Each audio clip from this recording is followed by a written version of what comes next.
तस्य श्रीमहालक्ष्मी सहस्रनाम स्तोत्र महामन्त्रस्य श्रीमहाविष्णुर्भगवान् ऋषिः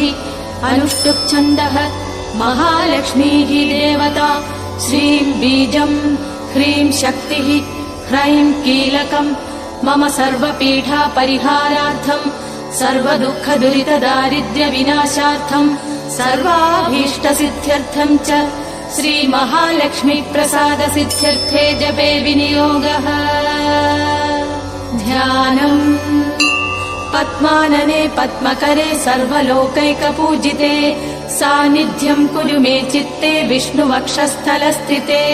भगवद्दक्षिणे पार्श्वे श्रियम् देवीम् अवस्थिताम्